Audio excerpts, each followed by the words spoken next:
Hello everyone. तो आज के वीडियो में मैं बेसिकली बात कर रहा हूँ किस तरह से हमें फिजिकल केमिस्ट्री को पढ़ना है। देखो, टोटल 3 वीडियोस की सीरीज है। एक में मैं फिजिकल केमिस्ट्री की बात करूंगा, सेकंड में मैं इनऑर्गेनिक केमिस्ट्री की बात करूंगा और थर्ड में मैं ऑर्गेनिक केमिस्ट्री की बात कर रहा हूँ। तो आज हम लोग बेसिकली बात कर रहे होंगे किस तरह से हमें फिजिकल केमिस्ट्री को पढ़ना है फॉर WBJE 2025। इसमें मैं तुम्हें प्रॉपर चैप्टर की लिस्ट बता रहा हूँ, उन चैप्टर्स को किस तरह से करना और उनके कितने वेटेज हैं, कौन सा तुम्हारा हाई वेटेज टॉपिक है, कौन सा तुम्हारा लो वेटेज टॉपिक है, ये सब कुछ मैं तुमको इस वीडियो में बता रहा हूँ। तो इस वीडियो को ध्यान से सुनना और एंड तक इसे वॉच करना। तो आइए चलो इस वीडियो को स्टार्ट करते हैं। और जो बच्चे WBJE 2025 के लिए सीरियस प्रिपरेशन करना चाहते हैं, ये ना कि आज पढ़ रहे हैं कल नहीं पढ़ रहे, इस तरह की नहीं, सीरियस प्रिपरेशन जिनका टारगेट है कि नहीं मुझे 2025 में अच्छा करना है एनी हाउ, तो उन बच्चों के लिए मेरा एक 1-to-1 मेंटरशिप प्रोग्राम है। मेंटरशिप से रिलेटेड कुछ भी डिटेल्स के लिए तुम नीचे डिस्क्रिप्शन में कॉन्टेक्ट नंबर दिया हुआ है, वहां पे जाके तुम कंसल्ट कर सकते हो। या तो तुम कॉल भी कर सकते हो या तुम्हें मन हो तो तुम व्हाट्सएप से भी सारा इंफॉर्मेशन ले सकते हो मेंटरशिप से रिलेटेड। अब हम लोग आ जाते हैं अपने वीडियो के टॉपिक पे। तो देखो, हमारे पास रफली अराउंड 5 to 6 मंथ का टाइम रिमेनिंग है फॉर WBJE 2025। अब ये 5 से 6 मंथ में हम किस तरह से हर एक सब्जेक्ट को पढ़ें, किस तरह से हर एक सब्जेक्ट के हर एक टॉपिक को पढ़ना है, वही मैं तुमको पार्ट वाइज वीडियो में बता रहा हूँ। आज इस पार्ट में मैं तुम्हें बता रहा हूँ कि फिजिकल केमिस्ट्री को हम किस तरह से पढ़ रहे होंगे। तो सबसे पहले हम लोग समझते हैं कि टोटल हमारा चैप्टर्स कितना है फिजिकल केमिस्ट्री में फ्रॉम 11th एंड 12th। तो अगर कंबाइन करें क्लास 11th और क्लास 12th को, तो हमारे टोटल चैप्टर्स जो आते हैं फिजिकल केमिस्ट्री वो है अराउंड 12 चैप्टर्स हैं हमारे फिजिकल केमिस्ट्री में। उन 12 चैप्टर्स को हमें ये 4 से 5 मंथ के टाइम पीरियड में करना है, यानी 5 मंथ में हमें 12 चैप्टर्स करने हैं फिजिकल केमिस्ट्री के। यह बातें क्लियर हो गई।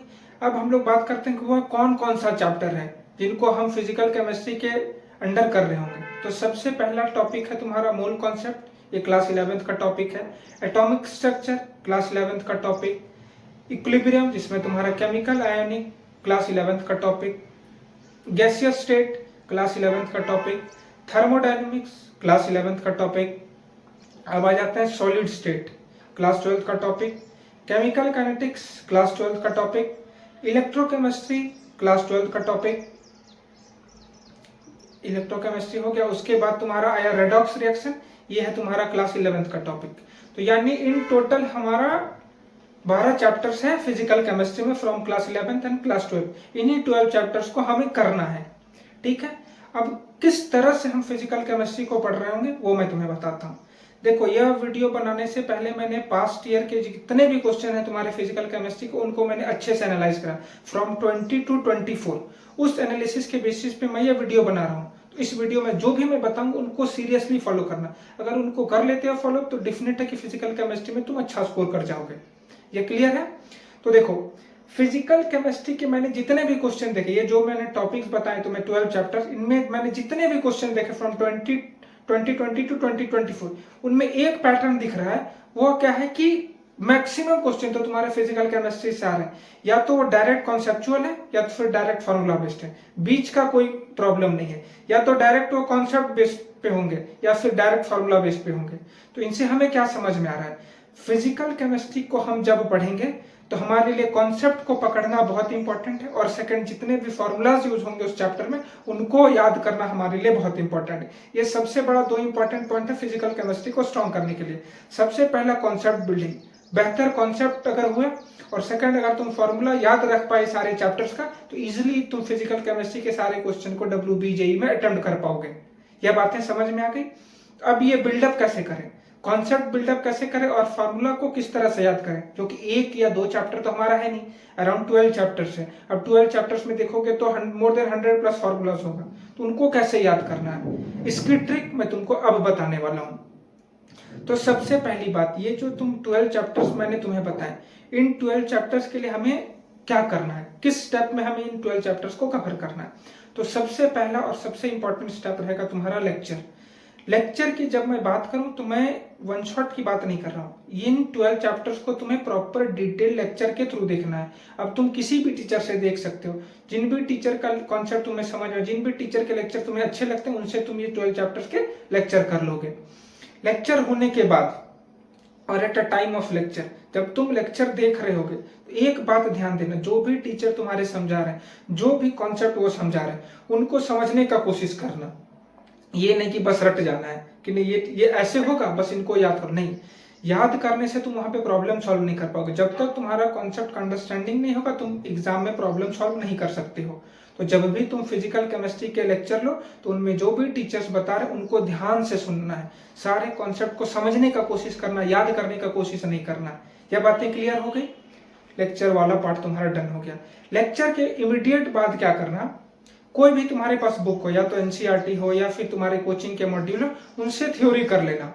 लेक्चर तुमने कर लिया, उसके बाद इमीडिएट तुम थ्योरी कर लो, जिस भी बुक से तुम करना चाहो, तो या तुम अपने मॉड्यूल के या तो अपने कोचिंग के मॉड्यूल से करना चाहो। लेक्चर के बाद तुमने मॉड्यूल से थ्योरी कर ली, उसके बाद क्या करना है हमें, उसके बाद एक एमटीजी की बुक आती है, उनसे प्रॉब्लम सॉल्व कर लेना है हमें। और उनसे प्रॉब्लम सॉल्व करना बहुत इंपॉर्टेंट है। ये मैं क्यों बोल रहा हूँ सुनो, तुमने लेक्चर कर लिया, तुमने थ्योरी कर ली, उसके बाद तुम मॉड्यूल सॉल्विंग में आते हो। देखो मॉड्यूल में हो सकता है सारे सवाल ना बने, फर्स्ट टाइम पे सारे सवाल नहीं बने, तो उनसे हमें घबराना नहीं है। हमें उन जो क्वेश्चन हमसे बन रहे हैं वो तो बन ही जाएंगे, जो नहीं बन रहे उनका क्या कर रहे हैं, उनका हमें सॉल्यूशन देखना है। उसमें हमें फाइंड आउट करना है कि क्या गलतियां मैंने करी जिनके वजह से ये सवाल हमसे नहीं बना, और उससे हमें सीखना है। और सेकंड, उस क्वेश्चन को मार्क करके भी रखना है, क्योंकि जब तुम रिवाइज करने उस चैप्टर का आओगे तो जो क्वेश्चन तुमसे फर्स्ट टाइम में नहीं बना था उनको तुम रिवाइज कर लोगे।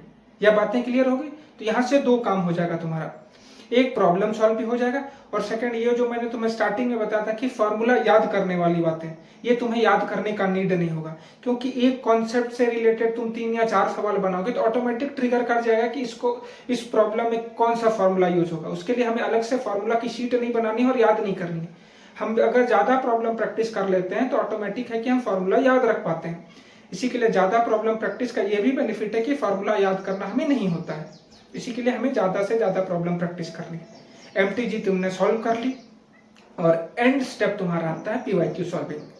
लास्ट में तुम पीवाईक्यू को सॉल्व कर लेना और उससे तुम्हारा चैप्टर रैप अप हो जाएगा। और पीवाईक्यू में 2020 टू 2024 के ही पीवाईक्यू करना है, 20 से लेकर 2024 तक। अब ये नहीं कि 18-19 के भी तुम पीवाईक्यू करने लोगे, 20 से लेकर 24 तक के पीवाईक्यू तुम्हें करने हैं। इतना ही तुम्हें करना है, और यह करके तुम्हारा फिजिकल केमिस्ट्री बहुत स्ट्रांग हो जाएगा।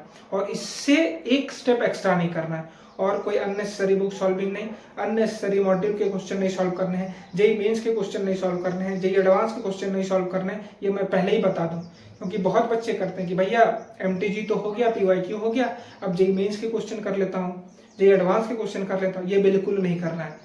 जो फिजिकल केमिस्ट्री के क्वेश्चंस तुम्हारे WBJEE में आते हैं वो डायरेक्ट फॉर्मूला बेस्ड रहते हैं। अगर कोई बच्चा अच्छे से लेक्चर भी ले ले तो उनका 80% सवाल बन जाएगा फिजिकल केमिस्ट्री में। इसी के लिए जो मैंने बताया उतना ही करना, उससे एक स्टेप एक्स्ट्रा नहीं करना है। अगर एक्स्ट्रा करने जाओगे तो फिर अच्छी खासी प्रिपरेशन को बर्बाद कर दोगे। यह बातें समझ में आ गई? तो यही पैटर्न हमें फॉलो करना है फॉर फिजिकल केमिस्ट्री।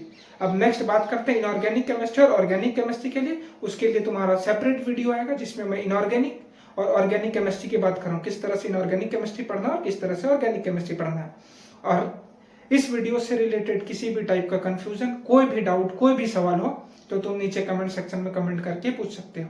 और लास्ट में मैं एक पॉइंट बोलना चाहूंगा, बहुत बच्चों का यह क्वेरी होगा कि भैया आपने चैप्टर तो बता दिया बट आपने वेटेज बेसिस पे चैप्टर क्यों नहीं बताया। देखो वेटेज बेसिस पे चैप्टर बताने का कोई मतलब नहीं। मैंने बैठ कर चेक करा था कि कौन से चैप्टर का कितना वेटेज है, तो कोई एक पैटर्न सेट नहीं है तुम्हारे WBJEE में कि पिछले ईयर मोल कॉन्सेप्ट में 4 सवाल आए थे तो इस ईयर 4 सवाल ही आएंगे, हो सकता है एक भी सवाल लाए। इसी के लिए मैं कभी भी WBJEE में वेटेज बेसिस पे चैप्टर करने के लिए नहीं बोलता हूँ बच्चों को, सारे चैप्टर करने हैं हमें। लो वेटेज हाई वेटेज के चैप्टर्स अगर करने जाओगे तो हो सकता है जिन चैप्टर्स को तुम करके जाओगे उनसे एक भी सवाल ना आए या बहुत कम सवाल आए, और जिन चैप्टर को तुम छोड़ के जाओगे उनसे बहुत सारे सवाल आ जाए।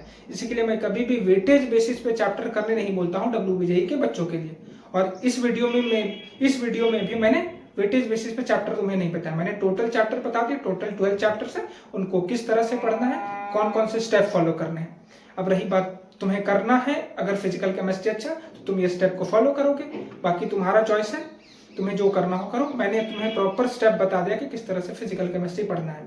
और अगर तुम मेरे मेंटरशिप में इनरोल होना चाहते हो तो डिस्क्रिप्शन में कॉन्टैक्ट नंबर है और नीचे एक इंस्टाग्राम का लिंक भी दिया होगा, वहां पे जाके तुम इनरोल हो जाना। वहां पे सारा WBJEE से रिलेटेड इन्फॉर्मेशन और मैं कुछ एक्स्ट्रा पॉइंट्स भी वहां बता रहा होता हूँ टेलीग्राम वाले चैनल पे, तो वहां पे भी तुम्हें जाके इनरोल हो जाना। और अगर ये वीडियो अच्छा लगा तो चैनल को लाइक शेयर और सब्सक्राइब जरूर करना।